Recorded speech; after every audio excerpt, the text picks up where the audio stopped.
Esa noche, el salón de fiestas más exclusivo de la ciudad resplandecía con luces doradas. Las copas de cristal tintineaban, los trajes de seda brillaban bajo las arañas de luces y cada rincón olía a dinero antiguo y arrogancia nueva. Era el tipo de evento donde los ricos se reunían para recordarse mutuamente lo mucho que valían.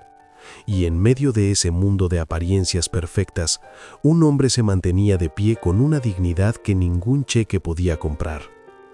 Elias Carver estaba en el centro del salón.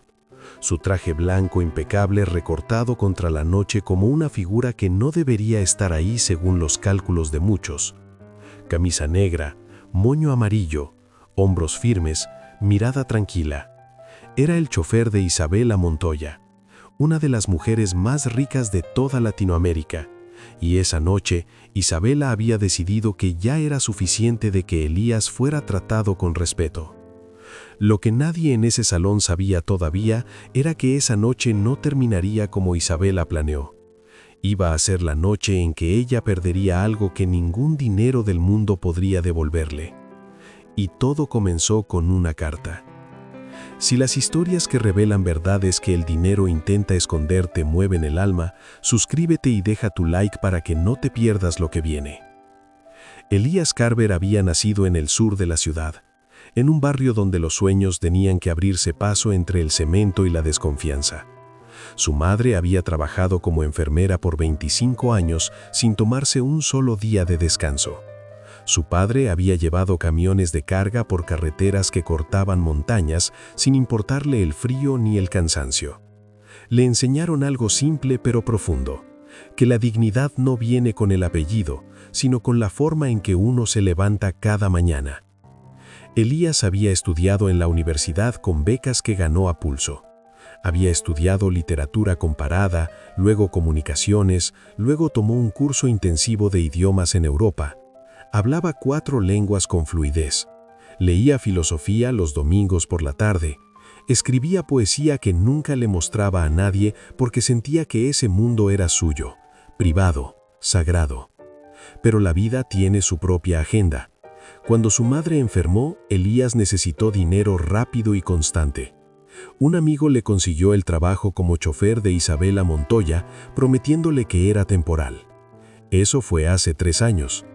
Isabela Montoya no era el tipo de mujer que uno olvida fácilmente. Hija de un magnate del petróleo venezolano, criada entre mansiones en Caracas, Madrid y Miami, había heredado no solo la fortuna, sino también la convicción de que el mundo estaba dividido entre los que mandan y los que obedecen. Era inteligente, de eso no había duda. Tenía un instinto de negocios que multiplicó su herencia 3 veces. Pero también tenía esa frialdad particular que viene de crecer sin que nadie te diga que no. Elías manejaba su Mercedes negro todos los días. La llevaba a reuniones de negocios, a eventos de gala, a restaurantes con nombres que tardaban más en pronunciarse que en servir la comida. Siempre puntual, siempre presentable, siempre silencioso cuando ella hablaba por teléfono. Profesional hasta los huesos. Pero Isabela nunca lo vio. Lo miraba así, como uno mira un mueble o una herramienta. Nunca le preguntó su nombre completo. Nunca le preguntó si tenía familia. Nunca le preguntó nada que no fuera directamente relacionado con su trabajo. Y cuando hablaba de él frente a sus amigas, decía «mi chofer», con ese tono particular que hace que las palabras suenen a propiedad. Lo que más le molestaba, aunque nunca lo dijera en voz alta, era la forma en que Elías llevaba su piel, sin disculpas, sin esfuerzo por parecer menos de lo que era. Había algo en su postura, en su manera de responder con calma cuando ella lo presionaba, que le resultaba incómodo, como si él supiera algo que ella no podía comprar ni controlar. La gala de esa noche era organizada por la Fundación Montoya, una de esas fundaciones benéficas que los ricos crean para que su nombre aparezca asociado a algo bueno. El tema era el arte y la cultura latinoamericana. Habría subasta de obras, discursos, champán importado y periodistas esperando capturar el momento en que Isabela Montoya donaba un cheque enorme con esa sonrisa suya de catálogo. Elías había llegado temprano, como siempre. Había estacionado el Mercedes, había abierto la puerta para Isabela, había recibido... Esa noche, el salón de fiestas más exclusivo de la ciudad resplandecía con luces doradas. Las copas de cristal tintineaban, los trajes de seda brillaban bajo las arañas de luces y cada rincón olía a dinero antiguo y arrogancia nueva. Era el tipo de evento donde los ricos se reunían para recordarse mutuamente lo mucho que valían. Y en medio de ese mundo de apariencias perfectas, un hombre se mantenía de pie con una dignidad que ningún cheque podía comprar. Elias Carver estaba en el centro del salón. Su traje blanco impecable recortado contra la noche como una figura que no debería estar ahí según los cálculos de muchos. Camisa negra, moño amarillo, hombros firmes, mirada tranquila. Era el chofer de Isabela Montoya, una de las mujeres más ricas de toda Latinoamérica, y esa noche Isabela había decidido que ya era suficiente de que Elías fuera tratado con respeto. Lo que nadie en ese salón sabía todavía era que esa noche no terminaría como Isabela planeó. Iba a ser la noche en que ella perdería algo que ningún dinero del mundo podría devolverle. Y todo comenzó con una carta. Si las historias que revelan verdades que el dinero intenta esconder te mueven el alma, suscríbete y deja tu like para que no te pierdas lo que viene. Elias Carver había nacido en el sur de la ciudad, en un barrio donde los sueños tenían que abrirse paso entre el cemento y la desconfianza. Su madre había trabajado como enfermera por 25 años sin tomarse un solo día de descanso. Su padre había llevado camiones de carga por carreteras que cortaban montañas sin importarle el frío ni el cansancio. Le enseñaron algo simple pero profundo, que la dignidad no viene con el apellido, sino con la forma en que uno se levanta cada mañana. Elías había estudiado en la universidad con becas que ganó a pulso. Había estudiado literatura comparada, luego comunicaciones, luego tomó un curso intensivo de idiomas en Europa. Hablaba 4 lenguas con fluidez. Leía filosofía los domingos por la tarde. Escribía poesía que nunca le mostraba a nadie porque sentía que ese mundo era suyo, privado, sagrado. Pero la vida tiene su propia agenda. Cuando su madre enfermó, Elías necesitó dinero rápido y constante. Un amigo le consiguió el trabajo como chofer de Isabela Montoya, prometiéndole que era temporal. Eso fue hace 3 años. Isabela Montoya no era el tipo de mujer que uno olvida fácilmente. Hija de un magnate del petróleo venezolano, criada entre mansiones en Caracas, Madrid y Miami, había heredado no solo la fortuna, sino también la convicción de que el mundo estaba dividido entre los que mandan y los que obedecen. Era inteligente, de eso no había duda. Tenía un instinto de negocios que multiplicó su herencia 3 veces. Pero también tenía esa frialdad particular que viene de crecer sin que nadie te diga que no. Elías manejaba su Mercedes negro todos los días. La llevaba a reuniones de negocios, a eventos de gala, a restaurantes con nombres que tardaban más en pronunciarse que en servir la comida. Siempre puntual, siempre presentable, siempre silencioso cuando ella hablaba por teléfono. Profesional hasta los huesos. Pero Isabela nunca lo vio. Lo miraba así, como uno mira un mueble o una herramienta. Nunca le preguntó su nombre completo. Nunca le preguntó si tenía familia. Nunca le preguntó nada que no fuera directamente relacionado con su trabajo.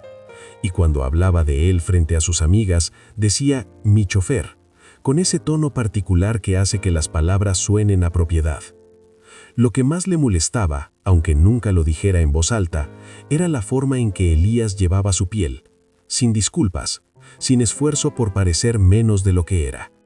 Había algo en su postura, en su manera de responder con calma cuando ella lo presionaba, que le resultaba incómodo, como si él supiera algo que ella no podía comprar ni controlar. La gala de esa noche era organizada por la Fundación Montoya, una de esas fundaciones benéficas que los ricos crean para que su nombre aparezca asociado a algo bueno. El tema era el arte y la cultura latinoamericana. Habría subasta de obras, discursos, champán importado y periodistas esperando capturar el momento en que Isabela Montoya donaba un cheque enorme con esa sonrisa suya de catálogo. Elías había llegado temprano, como siempre. Había estacionado el Mercedes, había abierto la puerta para Isabela, había recibido como respuesta un gesto de su mano indicándole que se apartara. Luego ella había entrado al salón como si flotara, dejando un rastro de perfume francés y expectativas. A Elías le indicaron que esperara dentro, cerca de la entrada, en caso de que Isabela necesitara salir rápido o hubiera algún encargo de último momento. Eso lo ponía en una posición extraña, dentro del salón pero sin pertenecerlo, presente pero invisible. Al principio, Elías se mantuvo cerca de la pared, observando. Era bueno observando. Había aprendido que si uno escucha con atención, el mundo te cuenta cosas que los ruidosos nunca alcanzan a escuchar. Los invitados eran exactamente lo que parecían: ricos, perfumados, convencidos de su importancia. Había políticos con esposas que reían demasiado fuerte. Había empresarios que hablaban. Era en portugués antiguo, mezclado con francés del siglo XIX, términos jurídicos de una época en que los contratos se escribían para ser leídos por expertos. Era denso, era complejo, y Elías lo leyó con la misma concentración con que leía filosofía los domingos. Lo que no sabía todavía era que Isabela no le había pedido eso en privado por conveniencia.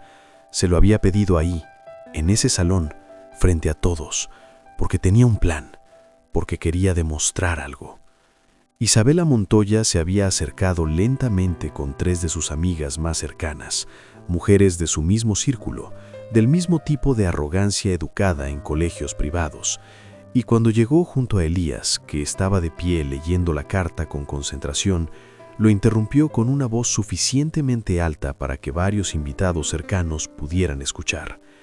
Le preguntó si ya había terminado, si entendía algo, con ese tono que no era una pregunta sino una trampa, como si supiera de antemano que la respuesta sería negativa, como si ya hubiera decidido que Elías no podría y que su fracaso sería el entretenimiento de la noche.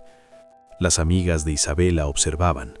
Algunos invitados cercanos habían girado sutilmente en su dirección. Había algo en el aire que no era champán, sino expectativa, la clase de expectativa que se siente cuando alguien poderoso está a punto de demostrar su poder sobre alguien que no puede defenderse. Elías la miró, no con ira, no con vergüenza, con esa calma suya que a Isabela siempre le había resultado desconcertante. Dijo que sí, que había terminado de leer, que podía explicar lo que decía la carta. Isabela arqueó una ceja. Las amigas intercambiaron miradas. Alguien contuvo la risa anticipada. Y entonces Elías comenzó a hablar. No improvisó, no dudó, no buscó palabras. Comenzó desde el principio de la carta y fue explicando cada sección con una precisión que fue apagando lentamente las sonrisas alrededor. Explicó el contexto histórico del documento, que databa de 1887. Explicó que era una correspondencia legal entre un coleccionista francés y una familia noble de Lisboa sobre la autenticidad de una obra que había sido catalogada como original de un artista reconocido. Explicó los términos jurídicos con sus equivalentes modernos. Explicó los matices del idioma, los giros del siglo XIX, las expresiones que ya no existían, pero que en ese contexto significaban algo muy específico. Y entonces llegó al punto central de la carta. La obra que Isabela había comprado en Europa, la que había costado más de 2 millones de euros, la que había presentado públicamente como una adquisición cultural importante, era una falsificación, no de las modernas, una falsificación de época, del propio siglo XIX, creada por alguien que había intentado engañar al coleccionista original. La carta era precisamente la documentación de ese descubrimiento. El vendedor de quien Isabela había comprado la obra había tenido esta carta en su poder y la había ocultado deliberadamente. El silencio que siguió no fue el silencio elegante de los eventos de gala, fue el silencio pesado de cuando algo real cae en medio de un mundo de apariencias. Isabela palideció, no porque la información fuera nueva exactamente, sino porque esa información, que ella esperaba mantener en privado hasta resolver el asunto de manera discreta, acababa de ser pronunciada en voz alta, con claridad, con evidencia, frente a periodistas, frente a socios, frente a rivales que habían estado buscando cualquier grieta en su imagen impecable. Y quien la había pronunciado era el hombre al que ella había convocado públicamente esperando humillar. Isabela se había preparado para una escena donde Elías fracasaba, donde ella podía reírse con sus amigas y decir que había sido un experimento fallido, que su chofer era buena persona pero no entendía documentos importantes, que había que dejar ciertas cosas a los expertos. Una pequeña demostración de que él tenía sus límites, que su lugar era el volante y no las conversaciones de salón. En cambio, Elías había leído una carta en portugués del siglo XIX con términos legales en francés y había revelado frente a todo el mundo que la pieza más costosa de la colección de Isabela Montoya era una mentira. Las amigas ya no sonreían, los invitados cercanos susurraban. Dos periodistas que habían estado cerca tomando fotos del evento ahora tenían sus grabadoras orientadas hacia donde estaba Isabela. Elías dobló la carta con cuidado, se la entregó de vuelta y simplemente dijo que si necesitaba que le aclarara algún término adicional, con gusto lo hacía. No hubo en su voz satisfacción, no hubo triunfo visible. Había algo peor para Isabela: indiferencia. La indiferencia de alguien que simplemente había hecho su trabajo. Isabela tomó la carta sin decir una palabra. Se alejó hacia uno de los corredores laterales del salón con sus asistentes detrás de ella, pero el daño ya estaba hecho con la velocidad silenciosa con la que solo se mueven las verdades en los lugares donde todo el mundo finge. Esa noche, antes de que terminara la gala, los teléfonos ya estaban circulando la historia, no la versión sensacionalista. Peor, la versión precisa. Un chofer que habla 4 idiomas y lee documentos del siglo XIX descubrió que la gran adquisición cultural de Isabela Montoya era una falsificación, y lo hizo porque ella misma lo convocó, frente a todos, convencida de que iba a fallar. Al día siguiente, los periódicos especializados en arte publicaron la historia con los detalles correctos. Varios socios de Isabela llamaron para pedir explicaciones. El vendedor europeo fue mencionado en los artículos, y su reputación sufrió daños que tardarían años en repararse, si es que podían repararse. Y la Fundación Montoya, que había presentado la obra como parte de su colección permanente, tuvo que emitir un comunicado de aclaración que solo profundizó el problema. Isabela Montoya perdió algo esa noche que ningún abogado podía recuperar en un juzgado. No fue el dinero de la obra, aunque ese también estaba en disputa. Fue la narrativa, la imagen de la mujer poderosa con criterio cultural impecable, la persona que sabía reconocer el valor donde otros no lo veían. Esa historia que ella había construido con cuidado durante años quedó marcada con una pregunta que todos formulaban en voz baja. Si no pudo reconocer una falsificación obvia, ¿qué más se le había escapado? Elías Carver llegó a trabajar al día siguiente como siempre, a la hora exacta, traje limpio, el Mercedes impecable.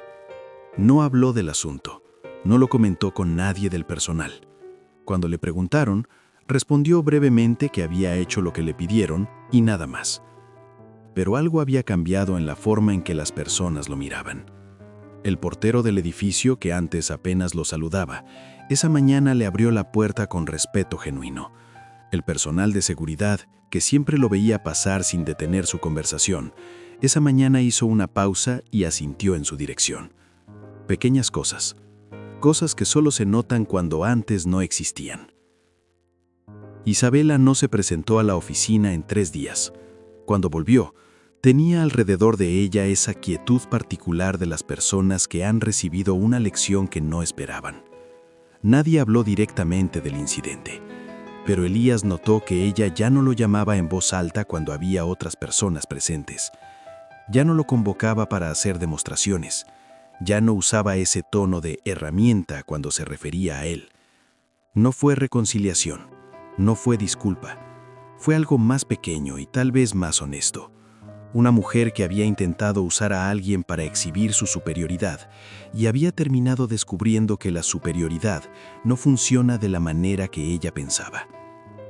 Elías siguió manejando el Mercedes, siguió leyendo filosofía los domingos, siguió escribiendo esa poesía que nadie veía. Su madre seguía mejorando lentamente y él seguía siendo el mismo que siempre había sido. Un hombre que llevaba su dignidad no como una armadura visible, sino como algo tan integrado a su persona que ni siquiera necesitaba defenderla. Porque esa es la verdad que Isabela Montoya no aprendió de ningún libro ni de ninguna fortuna. La dignidad no tiene precio de mercado, no se cotiza, no sube ni baja según quien esté mirando. Un hombre que sabe quién es no necesita que nadie se lo confirme. Y un hombre al que se intenta humillar frente a los demás, solo pierde si permite que el juicio de los demás decida su valor. Isabela había entrado a ese salón convencida de que tenía todo el poder de la escena, el dinero, el apellido, los contactos, la audiencia, y había apuntado ese poder hacia alguien que ella había decidido que era menor, no por lo que había hecho, sino por cómo lucía, por de dónde venía, por el lugar que ella le había asignado en su mundo sin preguntarle nunca si era el lugar correcto. Pero el prejuicio tiene esa trampa invisible. Cuando uno mira a alguien y decide lo que esa persona puede o no puede ser basándose en cosas que nada tienen que ver con su humanidad real, uno no está viendo a esa persona, está viendo su propio miedo disfrazado de certeza. Isabela nunca había visto a Elías, había visto un chofer, había visto una categoría, había visto lo que le resultaba cómodo ver para mantener el orden de su mundo.